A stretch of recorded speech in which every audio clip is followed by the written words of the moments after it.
Good evening, dear listener, or perhaps good night, wherever you find yourself tonight. May your evening be gentle, wrapped in the quiet calm of a world at rest. Close your eyes for a moment and let stillness settle, like a soft breeze carrying the day's weight away.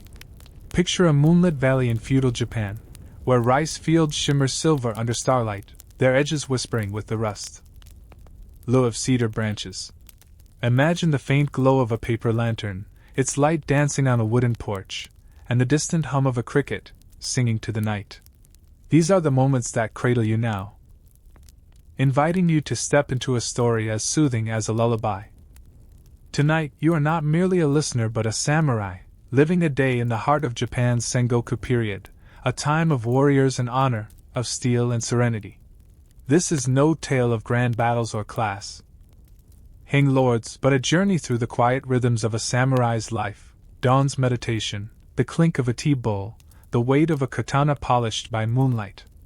Guided by bushido, the way of the warrior, you'll walk a path where duty meets humanity, where each step is a balance of strength and grace. Let this story unfold slowly, its images soft and vivid, carrying you to a world where time moves like a river, steady and eternal. Welcome, dear listener, to the life of a samurai.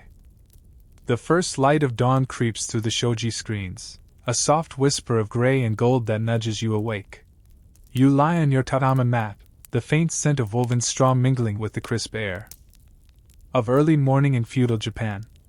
Outside, a lone cricket hums its final notes, as if reluctant to surrender the night. You rise, folding your futon with deliberate care, each motion a quiet ritual that sets the tone for the day. Good evening, dear listener, or perhaps good morning, wherever you are. May this tale wrap you in calm, like a warm blanket under a starry sky. Picture yourself here in a modest samurai household, where the world feels still, and every breath carries the weight of purpose. You step onto the wooden floor, cool beneath your feet, and slide open the shoji to greet the morning. The garden beyond is a study in restraint. A single cherry tree, its blossoms long faded, stands sentinel over a bed of raked gravel. The air smells of dew and distant pine, and you pause, letting the serenity sink into your bones. In this moment, you're not just a warrior but a man tethered to rhythm of the land. You think of modern life, those hurried mornings with coffee machines hissing like angry spirits. Here, time moves differently, each second a deliberate choice. Your day begins with zazen, a seated meditation that bushido demands. You settle onto a cushion, legs crossed, back straight, and close your eyes. The world fades to the sound of your breath, slow and steady, like waves lapping at a forgotten shore. Bushido, the way of the warrior, isn't just about the sword, it's about mastering the self. You focus on emptiness, letting thoughts of duty and honor drift like leaves on a stream. Somewhere in the house, a wooden beam creaks, as if the building itself is exhaling. You smile faintly, perhaps the house, too, dreams of simpler days. After meditation, you cleanse your face with cold water from a wooden bucket. The shock of it sharpens your senses, like a blade against a whetstone. You dress in a simple kimono, its hemp fabric rug but familiar, dyed a muted blue that reminds you of twilight. Breakfast awaits in the common room, where your wife has laid out a modest spread, a bowl of rice, a sliver of grilled fish, and a cup of miso soup, its steam curling like a ghost. You eat slowly, savoring the salt and warmth, aware that excess is a luxury you neither seek nor trust. The rice is sticky, clinging to your chopsticks lick. A stubborn child, and you chuckle softly. Nature, it seems, has its own sense of humor. This morning, like all mornings, is steeped in the Sengoku period's quiet tension, around the late 16th century. Japan is a patchwork of warring domains, each daimyo vying for power, yet your village feels insulated, a small island of order. The Tokugawa shogunate is still a dream, and loyalty to your lord is the thread that binds your life. Historically, samurai were not just fighters but admins, traders, poets, and keepers of tradition. You embody this balance, your sword as much a symbol as a weapon. Yet there's a curious detail: some samurai, in quieter moments, collected insects, pinning them to boards like delicate trophies. You've never tried it, too much like chasing your own shadow, but the thought amuses you.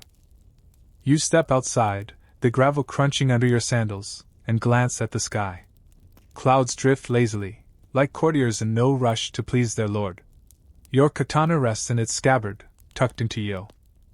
You are Obi, a constant reminder of your purpose.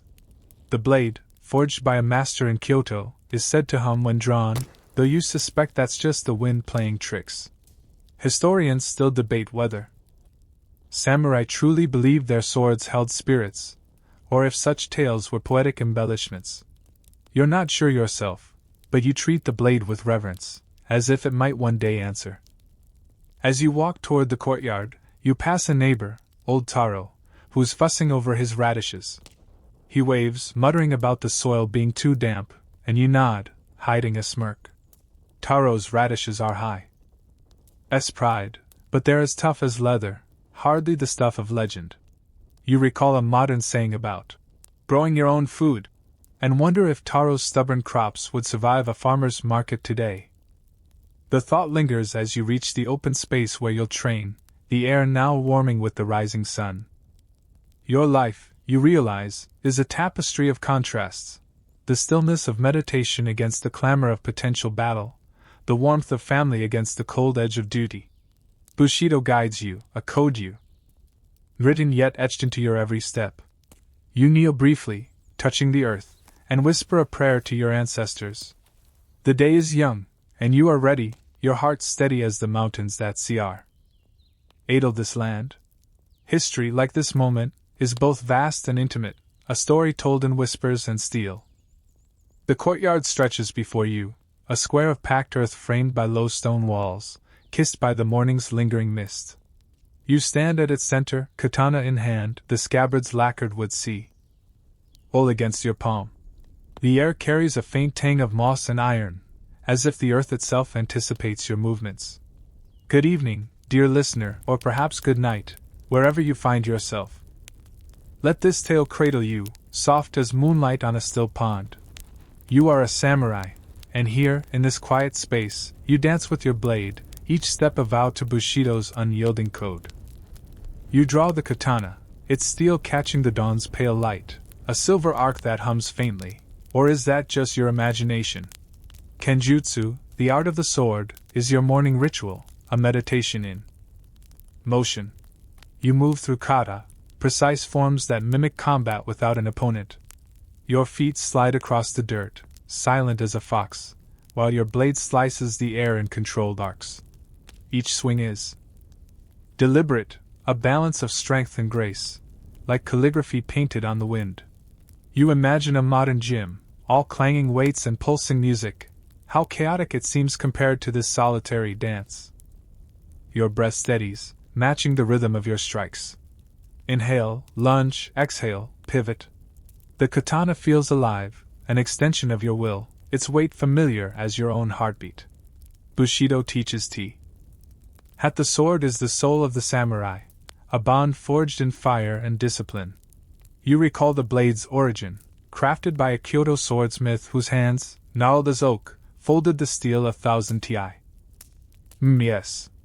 There's a quirky detail about such blades. Some smiths, it's said, etch tiny poems into the tang, hidden beneath the hilt, a secret only the sword's maker and owner would know. Yours has no such flourish, but you like to think it carries a silent verse. This practice is rooted in history, a cornerstone of samurai training during the Sengoku period.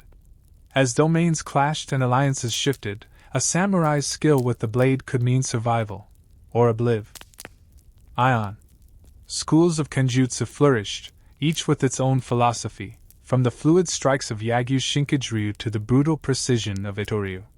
You follow a local style, taught by your father. Its movements practical yet elegant, like a heron stalking prey. Historians still debate whether these schools emphasized spiritual growth or raw combat efficacy. Did the sword hone the man, or was the and merely its vessel? You feel both truths in your grip.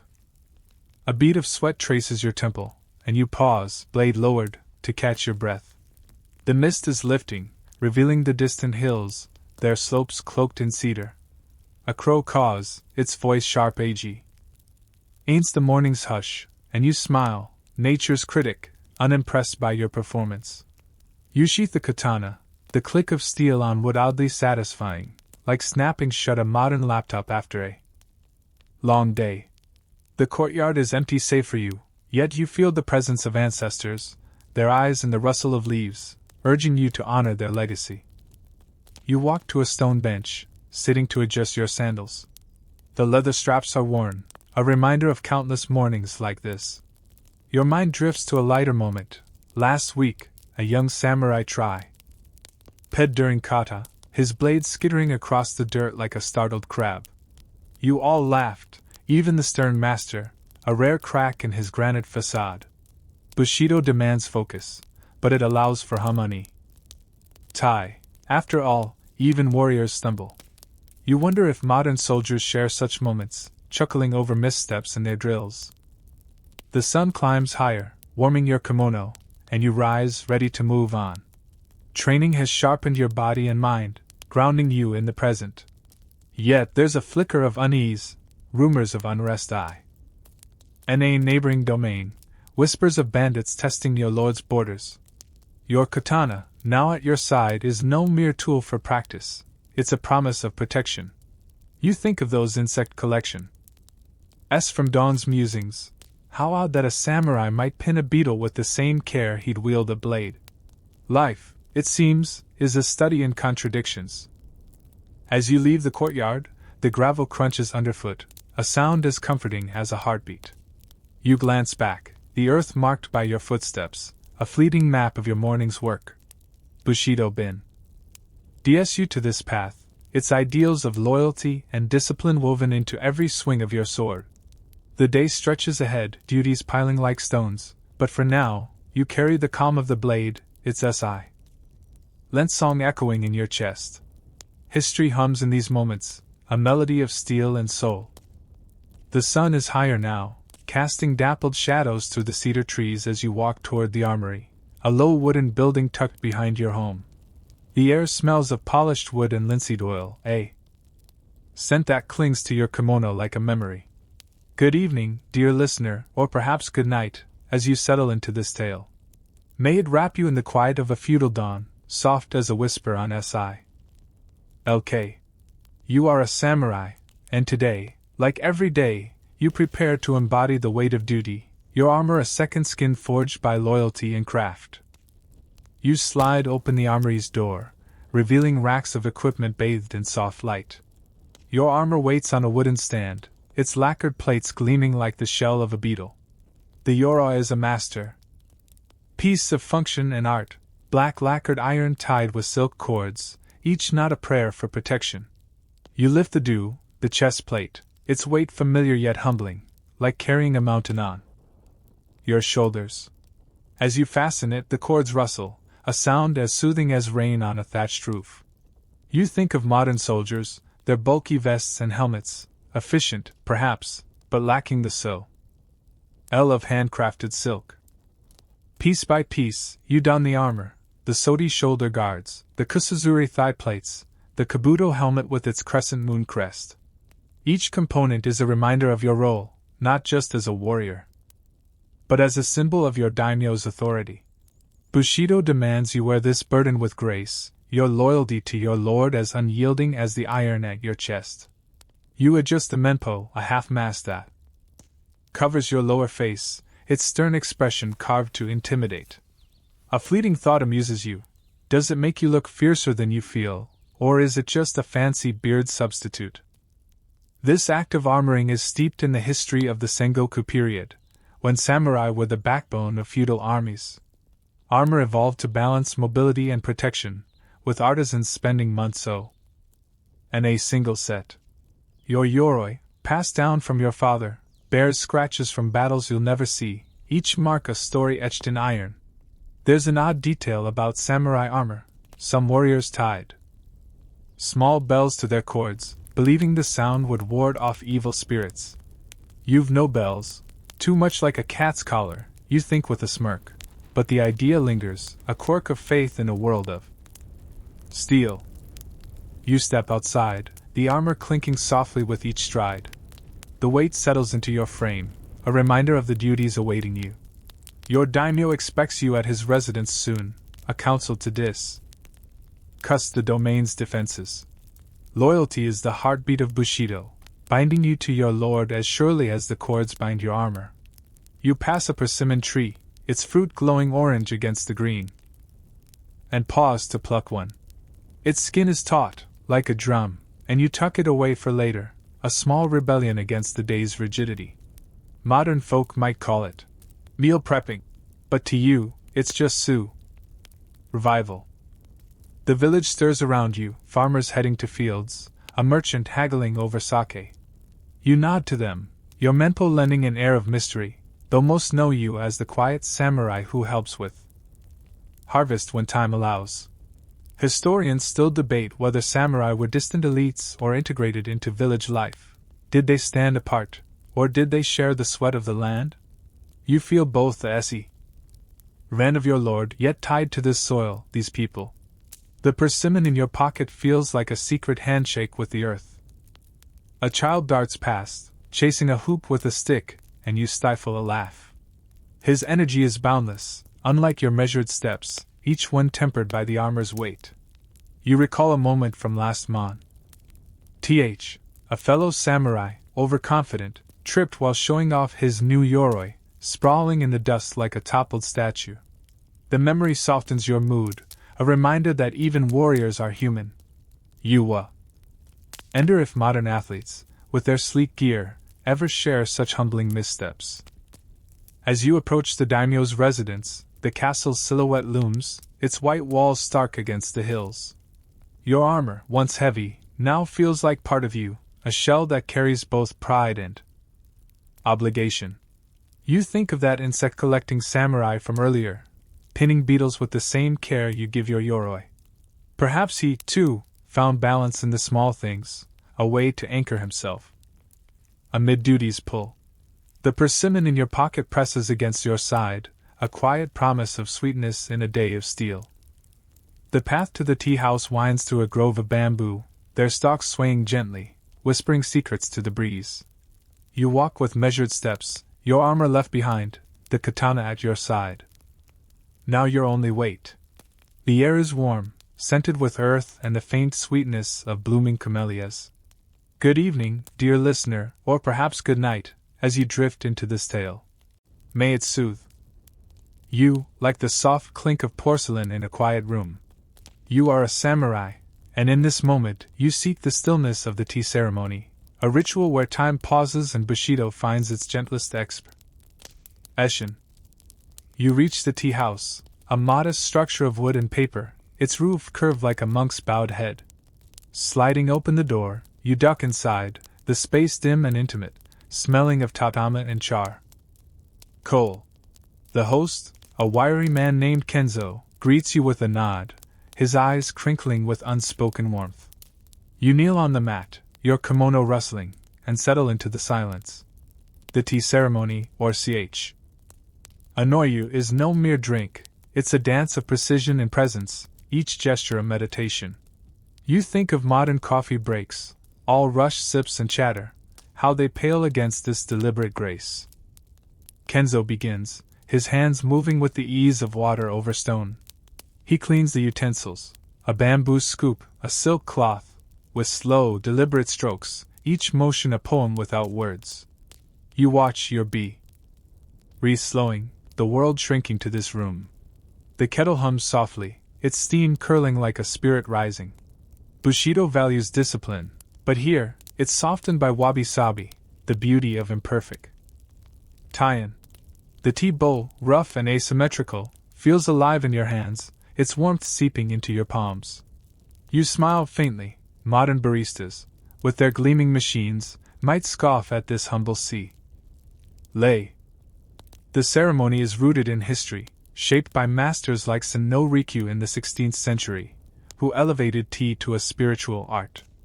During the Sengoku period, tea houses were neutral grounds where warrior arrests and lords could meet, their rivalries hushed by shared ritual. You've heard tales of Riku's eccentricity. He once served tea in a bowl chipped by accident, claiming its flaw held more truth than perfection. You've no such dramatic flair, but you appreciate the idea. Your own katana, nicked from training, feels truer for its scars. Historians still debate whether Riku's teachings were about or subtle power plays. Did tea unite men, or mask their ambitions? You sip, and let the question dissolve. The tea, bitter and frothy, coats your tongue, grounding you in the moment. You rotate the bowl, admiring its glaze, and pass it back with a bow. Kenzo's hands tremble slightly, age, perhaps, or the eyed of years serving samurai like you. You recall a lighter moment. Last month, a young samurai spilled tea on his kimono, his face redder than the camellias outside. Kenzo only chuckled, wiping the stain with a cloth, as if spills were part of the ritual's charm. You wonder if modern tea enthusiasts, with their matcha lattes, ever embrace such mishaps. Outside, a sparrow chirps, its song piercing the tea house's quiet. You glance at the shoji screen, where sunlight filters through, casting patterns like ripples on a pond. The ceremony nears its end, and you feel a calm that lingers, like the aftertaste of the tea. Bushido is often steel and sweat, but here, it's porcelain and patience, a reminder that strength can be soft. You think of that purse, Iman from earlier, still tucked in your pocket. Its sweetness would clash with this bitter tea, yet both feel essential, like facets of your life. As you rise, your knees protest from kneeling, a faint creak that makes you smirk. Your body, it seems, isn't as poetic as your thoughts. You thank Kenzo, your voice low, and step back into the bamboo grove. The air feels cooler now, the sun climbing toward noon. The tea house fades behind you, but its stillness clings, a shield against the duties ahead. You pass a stone lantern, moss creeping up TS base, and recall those insect collections again. Perhaps Kenzo, with his steady hands, pins beetles in his spare time, finding order in their delicate wings. The daimyo's council awaits, its weight already tugging at you. Yet, for now, you carry the tea's calm, its bitter warmth a quiet rebellion against the day's demands. History, like this moment, is aired, ceremonies and swords, rituals and realities, all woven into the fabric of your life. You walk on, the bamboo whispering, and feel the earth steady beneath your feet. The path to the daimyo's residence cuts through the village, where the midday hum of life surrounds you. Merchants call out, their voices mingling with the clatter of wooden carts and the laughter of children chasing a stray dog. You walk steadily, katana at your side, the tea ceremony's calm still lingering like a soft echo in your chest. Good evening, dear listener, or perhaps good night, as you sink into this tale. May it lull you, gentle as a breeze through a paper screen. You are a samurai, and now you approach the heart of your duty, the council chamber where loyalty to your lord takes shape. The castle looms ahead, its whitewashed walls stark against the cedar hills, a fortress both beautiful and forbidding.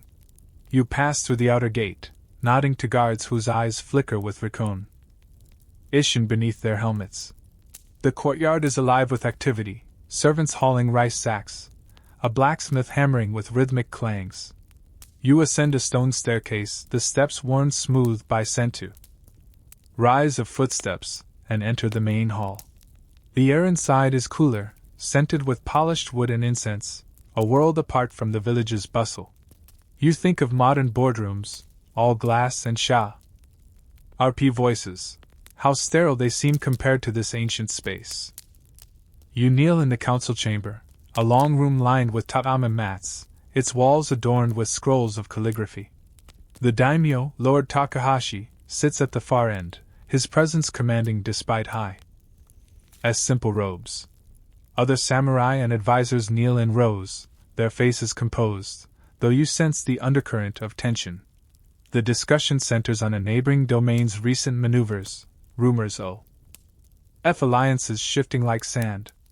You listen, your role silent but vital, your presence a pledge of strength. Bushido binds you here, its call to loyalty louder than any spoken word. You smile faintly, imagining a modern politician tripping over their own ego. Here, words are chosen with the sword's precision. This council reflects the Sengoku period's volatile politics, where daimyo navigated a chessboard of power. Around 1580, Japan was fractured, with lords like Oda Nobunaga reshaping the land through conquest and cunning. Your daimyo, though smaller in stature, plays a similar game, balancing diplomacy and defense. A curious detail emerges. Some lords kept pet monkeys, dressed in tiny robes, as both amusement and status symbols. Lord Takahashi has no such pet, but you've seen him feed sparrows from his hand, a quiet quirk that softens his stern reputation. Historians still debate whether such acts were genuine or calculated displays of benevolence.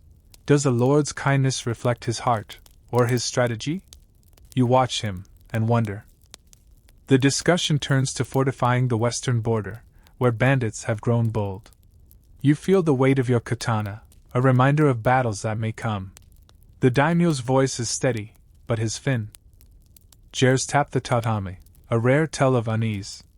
You recall a lighter moment. Last week, a young advisor mispronounced a rival lord's name, earning stifled chuckles from the room. Even Lord Takahashi's lip twitched, a crack in his armor of authority.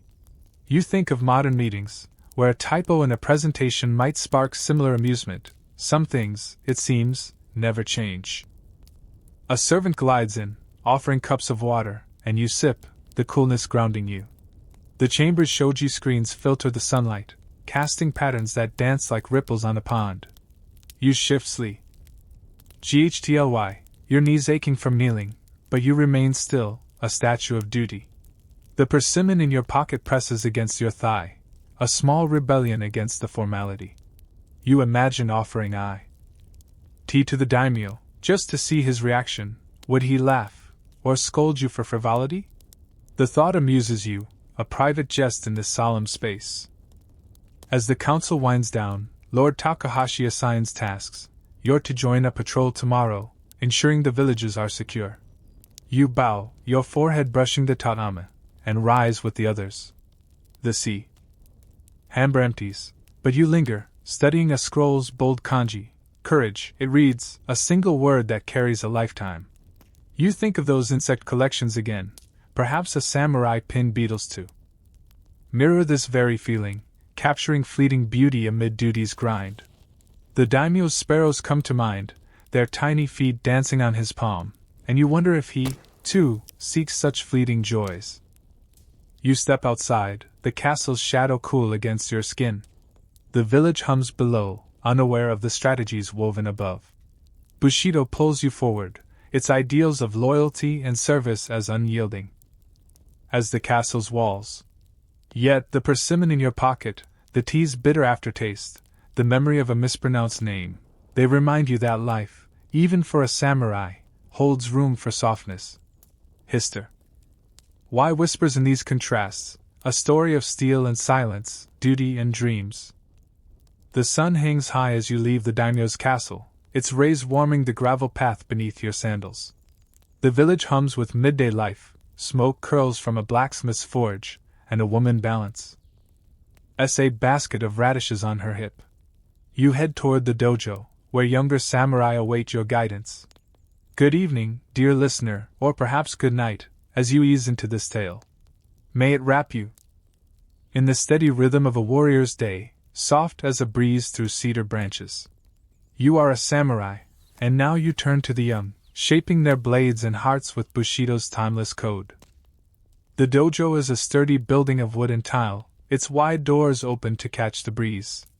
Inside, a dozen youths kneel on the polished floor, their katanas resting before them. Their eyes bright with ambition, follow you as you enter. You nod, settling at the front, and begin the lesson. Kenjutsu is first, forms to strengthen their strikes. You demonstrate a downward cut, your blades slicing the air. With a whisper, and they mimic you, their movements clumsy but earnest. You correct a boy's grip, his hands too tight, like he's strangling the hilt. Ease, you murmur, like holding a bird. He blew. She's, and you smile, modern coaches, with their clipboards and whistles, might learn from such quiet teaching. Bushido is more than steel, it's resilience, honor, compassion. You speak of loyalty, of facing fear without flinching, your voice low and steady, like a river over stones. The youths listen, some nod. Ding, others staring at their blades as if answers lie in the steel. You share a story of your father, who once spared a defeated foe, a choice that haunted yet defined him.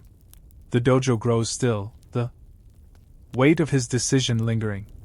You think of modern classrooms, all screens and noise, how distant they feel from this circle of wood and wisdom. This training echoes the Sengoku period's martial culture, when samurai honed skills amid constant conflict. Dojos were crucibles, forging warriors for lords like Oda or Takeda. Your own master, long gone, drilled you here, his voice sharp as a whip. A quirky tradition persists. At session's end, students stack their sandals in a neat row, a nod to order even off the battlefield. One boy fumbles Is the pile toppling like a house of cards, and you chuckle. Discipline, it seems, starts with footwear. Historians still debate whether such rituals built character or merely enforced conformity. Did they shape the soul, or just the surface? You watch the boys, and lean toward the former. A breeze stirs the dojo, carrying the scent of pine and sweat. You pair the youths for sparring, wooden bakken clacking as they trade blows. A girl, small but fierce, disarms her partner, her grin guider than her blade. You nod approval, remembering your own first victory, the thrill tempered by your master's stern gaze. You call a break, and the youths slump, gulping water from ladles. One joke about a rival dojo's, fancy, katas, all flash and no substance, and you laugh. Youth's bravado hasn't changed, not even in modern gyms with their mirrored walls. You step outside to check the sun's arc. Midday is slipping away. The village sprawls below, rice fields glinting like green mirrors. You think of that persimmon in your pocket, still uneaten, its wag. A quiet comfort. A memory surfaces. Last month, a student carved his initials into a dojo beam, thinking it clever until you made him scrub the floor for a week. The lesson stuck, you hope, as firm. Ly as Bushido's tenets. You wonder if modern kids, with their graffiti and rebellion, learned such hard-won humility. The session resumes with meditation, the youths kneeling, eyes closed. You guide them to focus on their breath, to find calm amid chaos. One boy fidgets, his knee bouncing like a restless horse, and why? Oh, you stifle a smirk. Patience, like a good sword, takes time to forge. The dojo's walls creak, as if joining the lesson, and you feel the presence of past masters, their wisdom in the air. Those insects see? Elections come to mind again. Perhaps a samurai pinned beetles to capture this very stillness, a moment preserved against time's rush. As the session ends, the youths bow, their sandals stacked neatly this time. You dismiss them, watching as they scatter, their laughter echoing. Bushido lives in them, raw but growing, a seed you've helped plant. The dojo falls silent, its floor scuffed from practice, a map of effort. You step into the sunlight, the persimmon's promise of sweetness calling. History hums in these small acts, teachin'. Learning, laughing, a warrior's life woven from discipline and care, as enduring as the cedars above. The dojo's echo fades as you walk toward the village square, the sun now a warm weight on your shoulders. The air hums with the scent of charcoal and steaming rice, a reminder that midday calls for sustenance. You join a small group of samurai at a low wooden table outside a modest eatery, its thatched roof sagging like a tired brow. Good evening, dear listener, or perhaps good night, as you settle into this tale. May it wrap you in the comfort of a shared meal, soft as a sigh under lantern light. You are a samurai, and here, among comrades, you find a fleeting pause in Bushido's relentless RCH. The table is set with simple fare, bowls of sticky rice, pickled radishes, and a shared plate of grilled mackerel, its skin crisp and glistening. You sit cross-legged on a woven mat, your katana resting beside you, its scabbard brushing the earth. The rice is warm, each grain a small gift, and you savor its faint sweetness, a contrast to the radish's sharp bite. You think of modern lunch breaks, sandwiches gulped in cars, screens stealing attention, how they lack the quiet communion of this moment. A fly buzzes near the mackerel, and you wave it off with a smirk, muttering, "Even pests respect." A warrior's meal. Conversation flows, light but grounded, like a stream over pebbles. Tetsuo, a grizzled samurai with a scar across his cheek, recounts a patrol where he startled a fox, its eyes glinting like a demon's. The others laugh, and you join in, the sound mingling with the clink of chopsticks. Bushido binds you all, its ideals of camaraderie and restraint shaping even this casual gathering. You pass the carol, ensuring each man takes his share, a small act of honor in a world of steel. A younger samurai, Hiroshi, spills rice on his kimono, blushing as he brushes it off. You chuckle, youth, it seems, is as messy as ever, here or in a modern cafeteria. This meal reflects the Sengoku period's austere reality, when samurai lived frugally despite their status. Food was fuel, not indulgence, with rice as the backbone of every table. Historically, samurai diets were practical, supplemented by foraged greens or fish from local rivers. A peculiar detail surfaces: some samurai carried dried plums in battle, believing they warded off fatigue. You've them, sour enough to curl your toes, but you prefer the persimmons still tucked in your pocket, its promise of sweetness a quiet rebellion. Historians still debate whether such dietary habits were survival or superstition. Did plums truly sustain, or simply comfort the soul? You chew a radish, and let the question linger. The eatery's owner, a stout woman named Hannah, refills your tea, her hands steady despite years of labor. The tea is earthy, its warmth seeping into your fingers, and you nod thanks. Hannah's radishes, like old Taro's leathery ones from dawn, are crisp, a point of village pride. You recall a lighter moment. Last week, Tetsuo bet Hiroshi he couldn't eat 5 radishes in a row. The boy tried, his face puckering like a dried fruit, and you all roared. Modern food challenges, with their spicy wings and viral videos, seem a distant cousin to such simple jests. A breeze stirs, carrying the scent of nearby rice fields, their green expanse glinting under the sun. You glance at the village, where farmers bend in rhythmic labor, their lives woven with yours. The meal grounds you, a reminder that even a samurai is human, hungry, tethered to the earth. You think of those insect collections again, perhaps a samurai pinned beetles to mimic this moment, preserving the fleeting joy of a shared table. The persimmon in your pocket presses against your thigh, a secret you'll savor later, when duty calls again. Tetsuo leans back, patting his stomach, and muses about the daimyo's council. More talk of bandits, he says, his tone dry. You nod, the morning's discussion still fresh. The western border needs work. The group falls quiet, each man lost in thought, the weight of service settling like dust. You sip your tea, its bitterness a mirror to the day's demands. A child runs past, her laughter bright. And you smile. Her joy, like Hannah's radishes, is a small defiance against life's grind. Modern workers, chained to desks, might envy such fleeting lightness. As the meal ends, you rise, brushing rice grains from your kimono. The table is cleared, the mats dusted, and you thank Hannah, your voice low. The sun dips slightly, urging you toward the next task. Pat. Rolling the lands. Bushido hums in this moment, its call to duty softened by the warmth of comrades and the taste of rice. History lives here, in the clink of bowls and the laughter of men, a tapestry of service and survival, woven with care. The village fades behind you as you ride across the daimyo's lands, the steady clop of your horse's hooves a rhythm against the earth. Rice fields stretch to the horizon, their green blades swayingly. Coasy under the afternoon sun.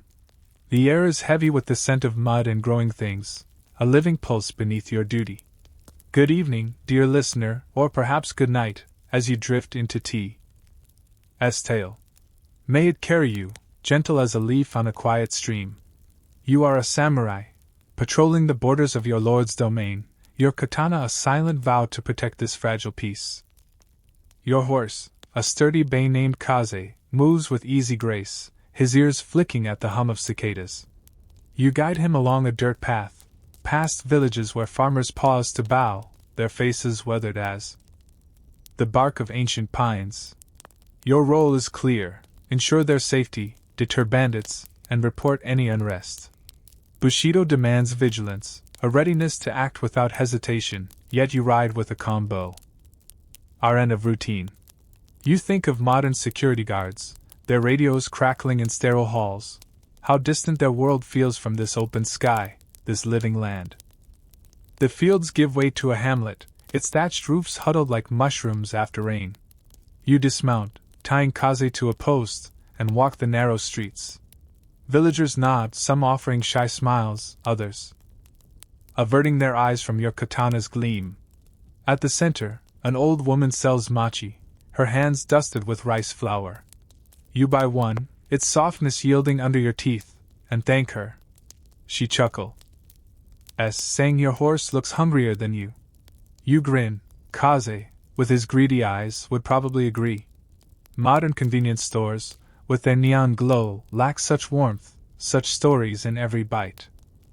This patrol is rooted in the Sengoku period's fragile order, when samurai were both warriors and stewards. With Japan fractured by warring daimyo, protecting villages was as vital as any battle. Your lord's domain, though small, thrives on such vigilance, its rice fields feeding armies and families alike. A curious custom catches your eye. Some farmers tie red cords around rice stalks, a charmaga in spirits. You've no such talismans, your katana is charm enough, but the sight amuses you, like a child's blanket against the dark. Historians still debate whether these rituals were faith or folklore. Did they guard the harvest, or merely the heart? You chew your mochi, and let the question fade. A boy approaches, clutching a wooden sword, and asks to see your katana. You kneel, showing him the scabbard's lacquered curve, but keep the blade sheathed. Some lessons are for later years. His eyes double you. Iden, and you recall your own childhood, when a samurai's sword seemed a star fallen to earth. You ruffle his hair, sending him off with a laugh, and remount Kaze. A memory surfaces. Last month, a fellow samurai tripped over a rice bale during patrol, his dignity more bruised than his knees. You chuckled then, as now, Bushido allows for stumbles, if only to teach grace. The path climbs a low hill, offering a view of the valley. The rice fields shimmer, a green quilt stitched with water channels, while distant mountains stand like silent judges. You pause, letting Kaze graze, and fish the persimmon from your pocket. Its skin is warm from your body, and you bite into it, the sweetness bursting like a secret kept too long. Modern snacks, crisp chips, sugary bars, seem hollow by comparison, their flavors loud but fleeting. You pat Kaze's flank, his warmth grounding you, and think of those insect collections, perhaps a samurai pinned beetles to capture this moment. He fleeting joy of a fruit under an open sky. A rustle in the brush sharpens your senses. You grip your katana, eyes scanning, but it's only a deer, its antlers catching the light as it bounds away. You exhale, heart slowing, and nudge Kaze onward. The western border, where bandits lurk, is still a day's ride, but the daimyo's counsel weighs on you. Trouble brews, and your patrols are no mere formality. A hawk circles above, its cry sharp, and do you smile wryly? Nature, it seems, keeps its own watch. Modern drones, with their cold precision, could learn from such elegance. As the sun dips, casting long shadows, you turn Kaze toward home. The villages you've passed will sleep safer tonight, their trust in you unspoken but heavy. Bushido hums in this ride, its call to techt as steady as Kaze's gate. The persimmon's pit rests in your hand, a small relic of the day. History lives here, in the earth's pulse and the farmer's bow, a story of duty and care, woven with the threads of a samurai's life. The sun leans toward the horizon as you ride back to the village, Kaze's hooves stirring dust that glows golden in the fading light. The rice fields shimmer, their edges softened by a haze of late afternoon. You dismount near your home, patting Kaze's flank before a stable boy leads him away. Good evening, dear listener, or perhaps good night, as you slip into this tale. May it soothe you like the rustle of paper under a steady brush. You are a samurai, and now, in the quiet of your quarters, you turn to calligraphy, a pursuit where bushido's discipline meets the heart's fleeting poetry. You enter your home, the air cool and scented with cedar from the beams above. Sliding a shoji screen aside, you step into a small room, its tatami mats worn but clean. A low table holds your tools, an inkstone, a brush, and a stack of rice paper, each sheet delicate as a moth's wing. You kneel, smoothing your kimono, and grind ink, the stones soft scrape a rhythm that calms your mind. The ink's sharp, earthy smell fills the space, and you think of modern pens, their clicks and leaks, how they lack the soul of this slow craft. Calligraphy is your refuge, a practice where each stroke mirrors bushido's precision. You choose a poem, one your father taught you, about a lone crane over a winter lake. Dipping the brush, you trace kanji, each line a balance of force and flow, like a sword's arc in kenjutsu. The characters take shape, bold yet fragile, a dance of ink and intent. You pause, studying the paper, and smile faintly. A slight smudge mars the crane's wing, a wabi-sabi flaw that feels truer than perfection. Modern keyboards, with their sterile fonts, could never capture such humanity. This art is steeped in the Sengoku period's culture, when samurai were not just warriors but scholars and poets. Calligraphy was a mark of refinement, its mastery a sign of a disciplined mind. Schools, like the shorin taught fluid scripts, their elegance a counterpoint to the era's violence. A quirky detail lingers. Some samurai sealed their scrolls with wax mixed with crushed seashells, believe in it brought clarity to their words. You use plain wax. Shells are for poets with too much time, but the idea amuses you, like a child's charm against doubt. Historians still debate whether calligraphy was a spiritual act or a status symbol. Did it free the soul, or merely polish the ego? You trace another can. Your brush moves again, the poem growing line by line. The room is quiet, save for the distant chirp of crickets and the creak of your home settling into evening. You recall a lighter moment. Last week, a fellow samurai, Tetsuo, tried calligraphy, his kanji sprawling like a drunken spider's path. You laughed, teasing him about framing it as abstract art. He grumbled, but later joined the jest. Liming it rivaled Zen master's work. You wonder if modern artists, with their bold splashes, share such playful humility. The light through the shoji fades, casting a soft glow, like moonlight on snow. You think of the persimmon, eaten on patrol, its pit now tucked in a clay pot by the window. Perhaps it'll grow, a quiet legacy. The poem nears completion, its final kanji a prayer for endurance. Bushido lives here, in the steady hand and the heart's reflection, a warrior's life etched in ink. You recall those insect collections, perhaps a samurai pinned beetles to mirror this act, preserving a moment's beauty against time's sweep.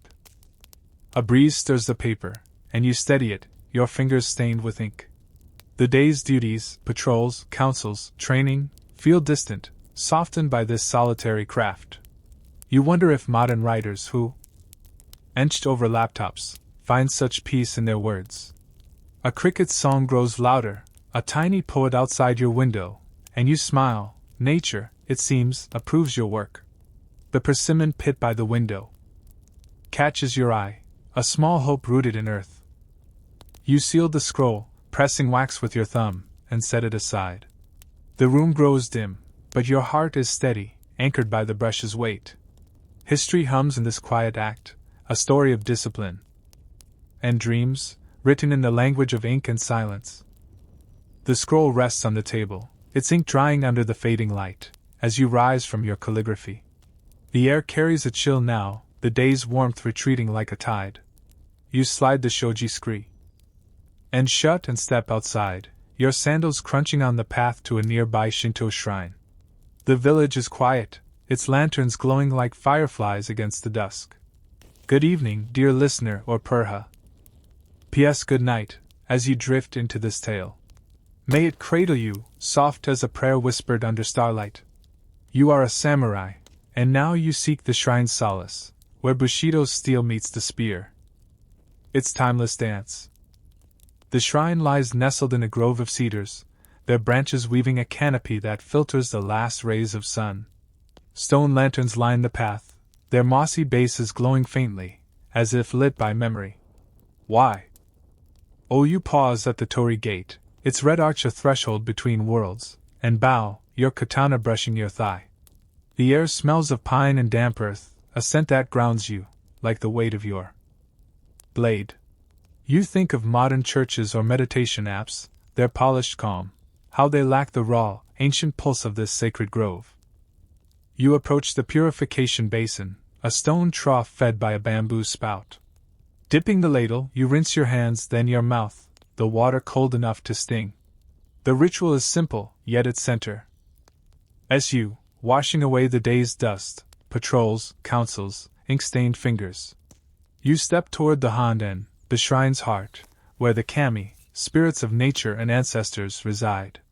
Kneeling on the wood and steps, you clap twice, the sound sharp in the stillness, and bow, offering a prayer for strength, for your lord, for the village. Bushido demands devotion, not just to steel but to the unseen force that shape your path. You smile faintly. Modern folk, with their fitness trackers, might count prayers like steps, missing the point entirely. This shrine visit is rooted in the Sengoku period's spiritual life, when Shinto and Buddhism wove through samurai culture. Shrines were sanctuaries, places to seek guidance amid war's chaos. Your Loka, El Kami, tied to the mountains, is said to guard the harvest, a humble deity, but vital. A quirky detail lingers. Some samurai left tiny straw horses at shrines, believing they carried prayers to the DS. You've no horse to offer, too much like crafting a child's toy, but you respect the gesture, a whisper of hope in a warrior's life. Historians still debate whether such offerings were faith or habit. Did they move the kami, or merely the man? You clap again, and let the question dissolve. The shrine is quiet, save for the rustle of leaves and a distant owl's call. You rise, your knees stiff from kneeling, and walk to a smaller altar, where a single candle flickers. You light incense, Ts smoke curling like a spirit's breath, and think of your father, whose own prayers once rose here.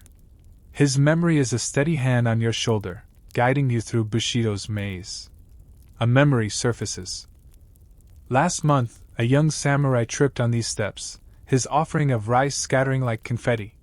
You laughed, helping him gather it, and he grinned, sheepish but unbowed.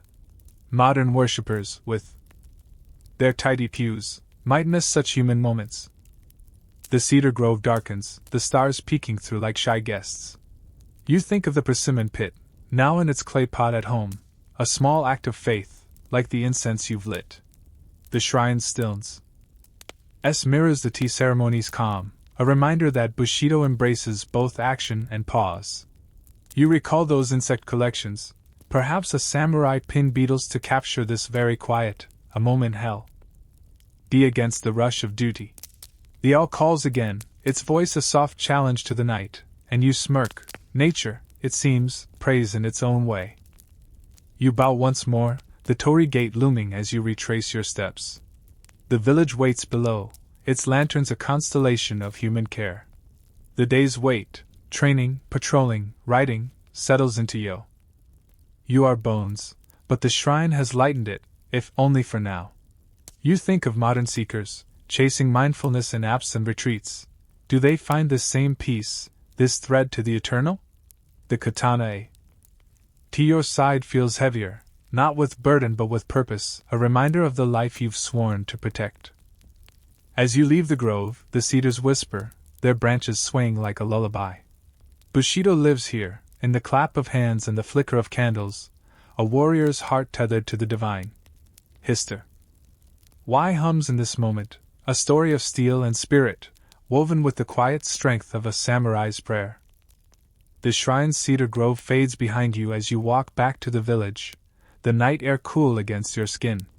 Lanterns glow along the path, their light pooling like soft promises on the earth. You reach your home, its silhouette familiar, the scent of tatama and hearth smoke welcoming you. Good evening, dear listener, or perhaps good night, as you sink into this tale. May it wrap you in the war. MTH of a quiet hearth, gentle as a lullaby under a paper screen. You are a samurai, and now, in the embrace of family, you find Bushido's softer edge, a balance to the day's unyielding duties. You slide open the door, the wooden frame creaking faintly, and step inside. Your wife, Aiko, kneels by the airori, the sunken hearth, stirring a pot of barley porridge. The fire's glow dances on her face, softening the lines etched by years of care.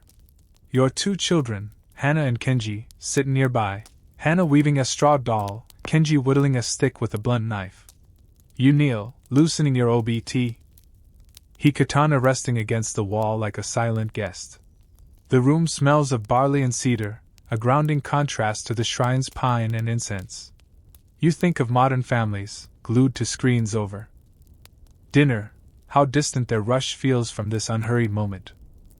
Aiko offers you a bowl of porridge, its warmth seeping through the clay. You sip, the grain's simplicity a comfort, like the rice at midday but softer, a meal for the heart. Hana looks up, her doll Aleph formed, and asks about the shrine. Did the kami speak? You smile, saying the gods prefer silence, but their cedar grove listens well. She giggles, and Kenji, ever serious, asks if you'll teach him wordplay tomorrow. You nod, ruffling his hair, and feel Bushido's weight, duty to family, as vital as to your lord. A fleeting thought amuses you, modern parents, with their soccer schedules, might envy. Why your battles being confined to a dojo. This domestic scene is rooted in the Sengoku period's social fabric, when samurai households balanced martial rigor with human bonds. While samurai served daimyo, their families anchored them, often managing estates or teaching children Bushido's values. A quirky detail emerges. Some samurai wives kept silkworms, their delicate threads spun into kimono fabric, a quiet art amid war's clamor. Aiko H. Has no silkworms, too fussy, she says, but her weaving, like Hana's doll, carries the same patient care. Historians still debate whether samurai families were partners in duty or merely shadows of their warriors. Did they shape the code, or simply endure it? You watch Aiko, her hands steady, and know she's no shadow. The fire crackles, sending a spark into the air, and you lean to stamp it out, your fingers brushing Aiko's. She smiles, a rare softness, and you recall a lighter moment. Last week, Kenji tried Patra Ling the garden, wielding a stick like a katana, only to trip over a rake. You both laughed, Aiko hiding her amusement behind her sleeve, and helped him up, his pride more bruised than his knees. Yo. You wonder if modern kids, with their video game quests, find such real-world lessons in their falls. Hana hums a tune, her doll now sporting a lopsided smile, and you think of the persimmon pit, safe in its pot by the window. Its promise of growth mirrors these moments, small yet eternal. You share a story of your patrol, the mochi seller's jest about Kaze's hunger, and the children laugh, Kenji mimicking a horse's greedy snort. Aiko chides him gently, but her eyes sparkle, and you feel the day's weight lift, like dust shaken from a mat. Those insect collections come to mind, perhaps a samurai pinned beetles to capture this warmth, a family's laughter preserved against time's chill. The hearth's glow dims, the porridge gone, and you help Aiko clear the bowls. Hana yawns, clutching her doll, and Kenji's whittling slows, his eyes heavy. You carry them to their futons, their small arms light in your arms, and tuck them in, the tatami creaking under your knees. Aiko joins you, her hand brushing yours, and you sit by the airori, the fire's embers a quiet companion. Modern couples, with their Netflix binges, might miss this silence, where words are few but hearts are full. The night deepens, the village outside hushed save for a distant dog's bark. Bushido lives here, in the hearth's glow and the children's dreams, a warrior's life softened by love's steady thread. You glance at the katana, its scabbard catching the firelight, and feel its pull. Duty calls, always. Yet, for now, you linger, Aiko's warmth beside you, the persimmon pit a silent hope. History hums in is moment, a story of steel and softness, woven with the care of a samurai's heart. The embers in the airori fade to a soft glow as you bid Aiko goodnight, her silhouette lingering by the hearth. You strap your katana to your side, its weight a familiar anchor, and step into the cool night. The village sleeps, its lanterns dim, but the daimyo's castle calls. You're assigned to the night watch, a duty that sharpens the senses. Good evening, dear listener, or perhaps good night, as you sink into this tale. May it wrap you in the hush of a moonlit vigil, gentle as a shadow on a stone wall. You are a samurai, and now, under the stars, you guard the heart of your lord's domain, Bushido's vigilance your guide. The path to the castle winds through rice fields, their stalks silvered by moonlight. The air is crisp, scented with dew and the faint musk of earth, a contrast to the hearth's warmth you've left bay-high. Your sandals crunch on gravel, each step measured, your hand resting lightly on your katana's hilt. The night is alive, crickets hum, a frog croaks from a hidden pond, and you feel the world watchin'. As if the kami from the shrine linger nearby. You think of modern security cameras, their cold lenses scanning empty lots, how they lack the pulse of this living darkness. You reach the castle, its walls looming like a silent giant. The gate guard nods, his spear glinting, and you climb to the watchtower, a wooden platform overlooking the valley. The view is vast, the village nestles below, the hills beyond like sleeping beasts. You settle against a railing, your breath visible in the chill, and scan the horizon. Bushido demands alertness, a readiness to act, yet night's stillness invites reflection. You recall the council's talk of bandits, their threat a shadow on this quiet land, and tighten your grip on the scabbard. A faint smile crosses your lips, motor. And guards, with their coffee and radios, might find this solitude unbearable. This night watch is rooted in the Sengoku period's constant vigilance, when castles were both fortresses and symbols. Samurai guarded their lords through sleepless nights, their presence a shield against betrayal or attack. A quirky detail emerges. Some watchmen carved tiny charms into the tower's beams, believing they'd ward off drowsiness. You run your fingers along the railing, finding no such marks. Perhaps your predecessors were too practical, or just too tired. Historians still debate whether these charms were superstition or morale boosters. Did they keep eyes open, or merely hearts stead? Why? You lean forward, the valley silent, and let the question fade. A rustle below snaps your attention, a fox, its eyes glinting as it darts across the courtyard.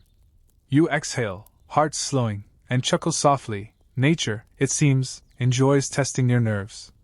You recall a lighter moment. Last month, a young samurai on watch swore he saw a ghost, only to find it was a crane flapping through the mist. The story spread, earning him good-natured ribbing, and you grinned, knowing fear can trick even the brave. Modern night shifts, with their flickering screens, might spawn their own ghosts, born of boredom rather than mist. The moon climbs higher, its light pooling on the castle's white walls. You think of the persimmon pit, safe in its pot at home, and Aiko's quiet smile as you left. These thoughts anchor you, softening the night's edge. Your katana rests against your hip, its steel a cold promise, but your mind drifts to the day's moments. Hana's straw doll, the shrine's incense, the calligraphy's ink. Bushido is due. Tai, yes, but it's also these threads of life, woven into the watch's long hours. Those insect collections come to mind, perhaps a samurai pinned beetles to capture the stillness, a night's vigil held against time's march.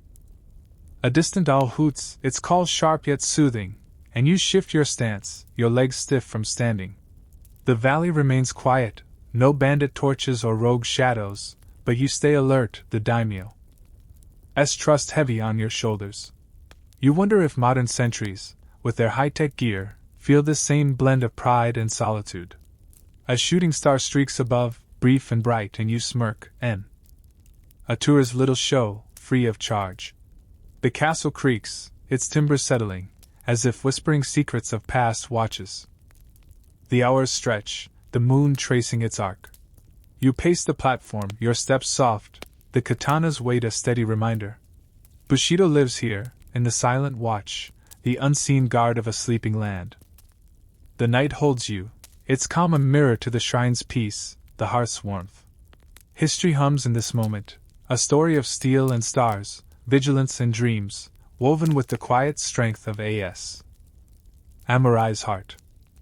The watchtower's quiet holds you as the night deepens, the moon now a pale sickle above the hills. You descend the wooden steps, your shift ending, and join a small group of samurai by a fire pit in Th. E castle courtyard. The flames crackle, casting shadows that dance on the stone walls, and the air smells of burning cedar and faint smoke. Good evening, dear listener, or perhaps good night, as you ase into this tale. May it warm you, like embers glowing under a starlit sky. You are a samurai, and now, among comrades, you share stories by firelight, Bushido's lessons woven into the night's fleet. Warmth. You settle on a worn mat, your katana resting beside you, its scabbard catching the fire's glow. Tetsuo, the scarred samurai from midday's meal, passes a gourd of warmed sake, its earthy heat a welcome. Sting in the chill. You sip sparingly, Bushido demands clarity, even in rest, and listen as Hiroshi, the young rice spiller, recounts a tale of a legendary samurai who fought off 20 foes with a oaken blade. His voice rises, eyes bright, and you smile. Youth loves its myths, as bold as modern action films with their impossible stunts. You nudge him, teasing. Did he fight with one hand tied, T? Oh? The group chuckles, the fire snapping in approval. The stories turn to Bushido's heart, honor, sacrifice, the choice to face death unflinching.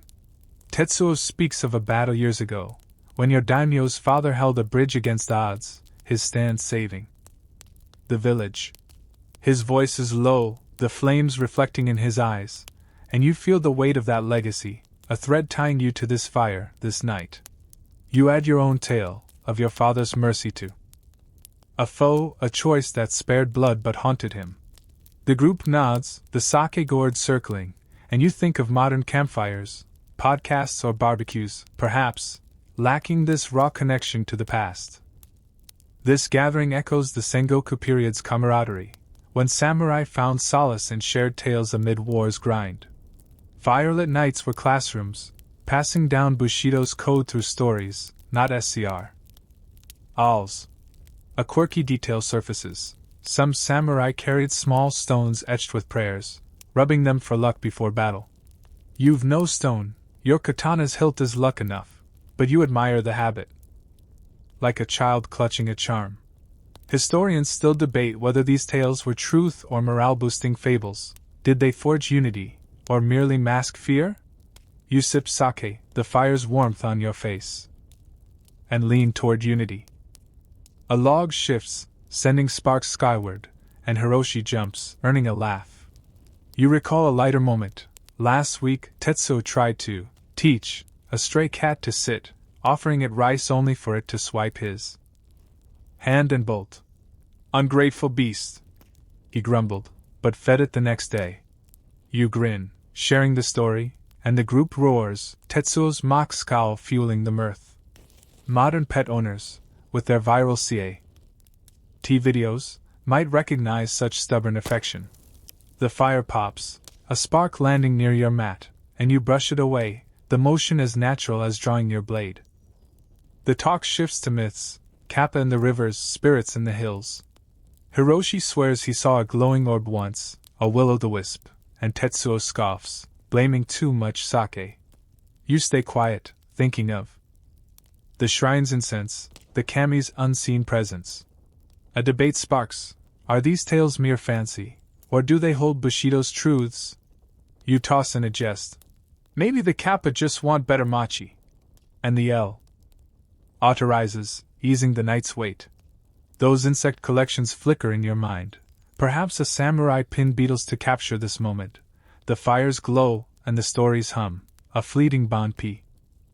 Reserved.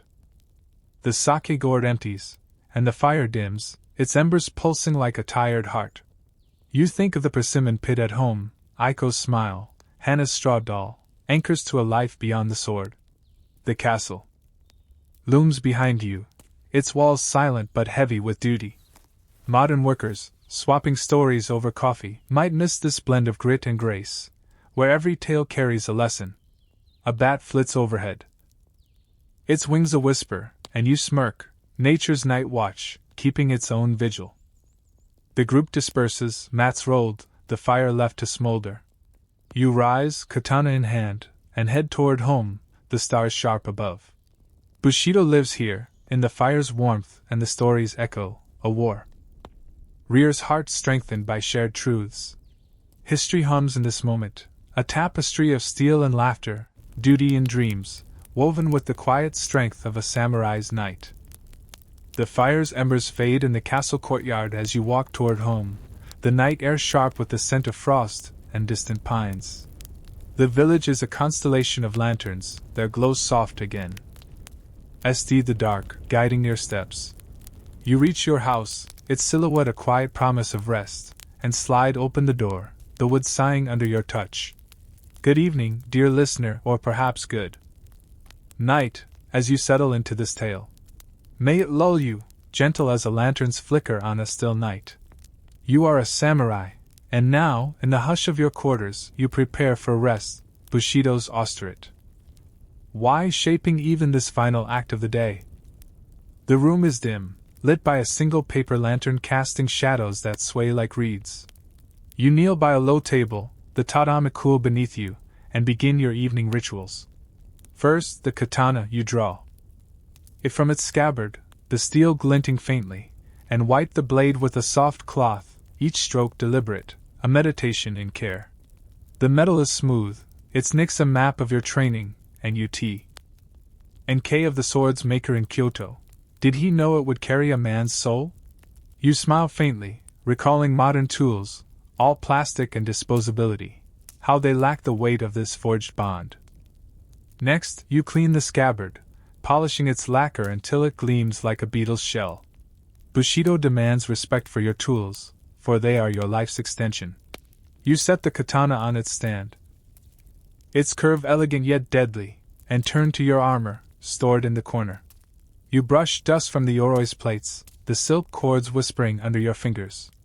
The routine is grounding, a counterpa. And tea to the night stories by the fire. You think of the persimmon pit, safe in its pot by the window. Its quiet hope mirrors this act, a care for what endures. Modern folk, with their rushed bedtimes, might miss such deliberate closure. This ritual is rooted in the Sengoku period's martial discipline, when samurai maintained their gear with near-sacred precision. A dull blade or frayed cord could mean death, and every night was a preparation for the unknown. A quirky detail lingers. Some samurai slept with their katana under their pillow, believing it warded off evil dreams. You prefer your blade on its stand. Pillows are for sleep.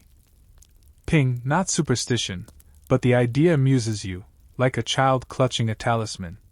Historians still debate whether such habits were practical or spiritual. Did they hone the warrior, or soothe the man? You polish the scabbard, and let the question rest. The lantern's glow softens, its wick burning low, and you pause to adjust your kimono, the hemp fabric worn but comforting.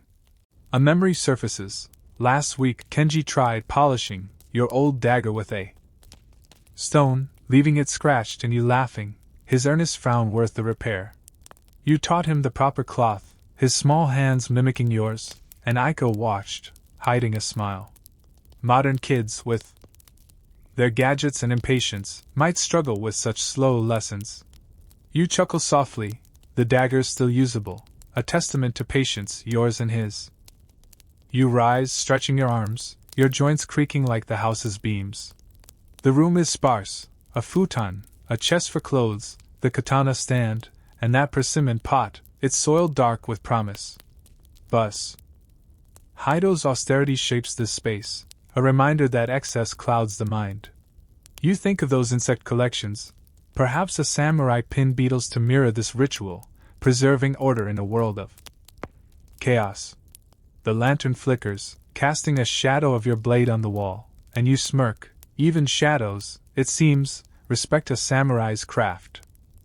You lay out your futon, the straw scent rising as you smooth the cloth.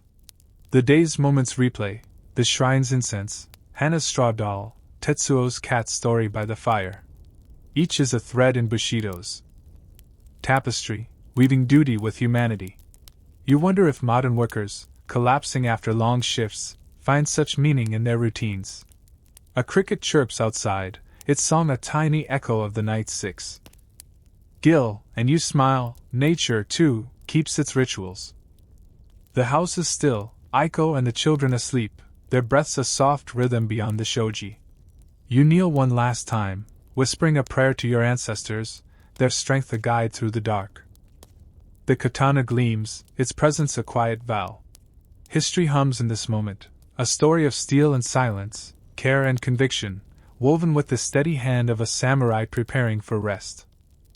The lantern's flame gutters as you settle onto your futon, the tatama's straw scent mingling with the night's quiet chill. You pull a thin blanket over your shoulders, its weight light but comforting, like a whisper of home. The house breathes softly, Aiko and the children asleep beyond the shoji, their presence a steady anchor. Good evening, dear listener, or perhaps good night, as you drift into this final tale. May it cradle you, soft as moonlight on a still lake. You are a samurai, and now, as you surrender to sleep, Bushido's timeless values weave through your dreams, a legacy etched in nor and heart. You lie still, eyes tracing the lantern's glow, its paper shade casting patterns like ripples across the ceiling. The katana rests on its stand, a silent sentinel, its curve catching the last flickers of light. Your body aches faintly, knees from kneeling, shoulders from the day's ride, but the pain is familiar, a map of your service. You close your eyes, and the day replays dawn's meditation, the tea ceremony's calm, the firelit tales by the castle. Each moment is a thread in Bushido's tapestry, binding you to this life, this land. You think of modern sleep aids, pills, white noise apps, how the why chase rest but miss this earned exhaustion, this peace born of purpose. Sleep pulls gently, but your mind lingers on the persimmon pit, safe in its pot by the window. You imagine it sprouting, a tree rising years from now, its fruit a gift for Hana and Kenji's children. Tea. He thought as a quiet hope, a samurai's prayer for eternity, not in fame but in small, living things. Bushido teaches that honor endures beyond the blade, in the lives you protect, the values you pass on. You smile faintly, recalling the shrine's incense, its smoke curling like a dream. Modern folk, with their planners and goals, might overlook such simple legacies. This moment of rest is rooted in the Sengoku period's harsh realities, when samurais slept lightly, ready for midnight alarms or bandit raids. Yet, even in war's shadow, they dreamed of family, of peak, of a Japan united. Your dreams are humbler, the village safe, your children strong, Aiko's laughter by the hearth. A quirky detail surfaces. Some samurai tied a cord from their wrist to their katana at night, ensuring it was never far. You've no cord, your blade is close enough, but the habit amuses you, like a child clutching a toy against the dark. Historians still debate whether such practices were caution or comfort. Did they guard the body, or the soul? You sink deeper into the futon, and let the question fade A memory flickers. Last month, Hannah crept to your futon, whispering of a nightmare about a river kappa. You held her, telling a silly tale of a kappa who loved Machi too much to cause trouble, and she giggled, drifting back to sleep. You chuckled then, as now, her small hand in yours a reminder of why you serve. Modern parents, soothing fears with screens or songs, might share that same quiet vict. Ori. The lantern dims, its wick nearly spent, and you feel the night's embrace, as gentle as Aiko's touch by the Aurori. Your breath slows, matching the house's rhythm, the creak of beams, the distant chirp of a cricket. You think of those insect collections, perhaps a samurai pin beetles to capture this moment, the who? Sh before sleep, a life's weight held in balance. The day's echoes linger, Tetsuo's cat story, the boy's wooden sword on patrol, the calligraphy's ink-stained grace. Each is a piece of your legacy, a story told in deeds, not scrolls. You wonder if modern dreamers, lost in digital haze, find such clarity in their rest. The futon cradles you, the blanket warm against the night's chill. Dreams beckon, images of cedar groves and rice fields, of your father's steady voice and Hannah's straw doll. Bushido lives here, in Th. Quiet surrender to sleep, a warrior's heart tethered to honor's eternal cycle. The katana gleams, a final glint before your eyes close, its presence a vow renewed each dawn. A soft breeze stirs the shoji, carrying the scent of earth, and you smirk. Nature, it seems, sings its own lullaby. You drift, the world fading to a gentle hum. History hums with you, a story of steel and dreams, duty and love, woven with the timeless strength of a samurai's life. The lantern dies and you sleep, see? Aided by the promise of tomorrow, the persimmon's hope, and the endless dance of Bushido's grace. The futon holds you close, its straw scent a quiet lullaby as the night deepens. The lantern's last flicker has long faded, leaving only the soft glow of moonlight seeping through the shoji, painting your room in silver whispers. You lie still, your breath slow, a steady rhythm that blends with the house's gentle creaks. Aiko's soft exhale beyond the screen, Hannah and Kenji dreaming of Machi and Wu. Den swords. Good evening, dear listener, or perhaps good night, as you rest within this final tale. May it wrap you in warmth, like a hearth's glow on a winter's eve, carrying you gently to sleep's embrace. Your katana rests on its stand, its steel a silent vow guarding the life you've woven through dawn's meditation, the tea ceremony's calm, and the firelit tales of comrades. Each moment of this day, SW. Ord strikes in the misty courtyard, the persimmon's burst of sweetness, the shrine's incense curling skyward, has been a thread in Bushido's tapestry, a code that binds you to honor, to family, to this fragile, living land. You think of the persimmon pit, tucked in its pot by the window, a small hope for a tree that might shade your children's children. It's a quiet dream, not of glory but of roots. The village sleeps below, its lanterns dim, the rice fields silver under the stars. You feel the day's weight, patrols, councils, the weight of armor, melt into the futon's embrace, softened by Hannah's L. No grand battles mark this day, no clashing armies or bloodied blades, yet it holds a warrior's truth. Strength lies in the steady, the small, the moments that endure when steel rusts and castles cr. Humble.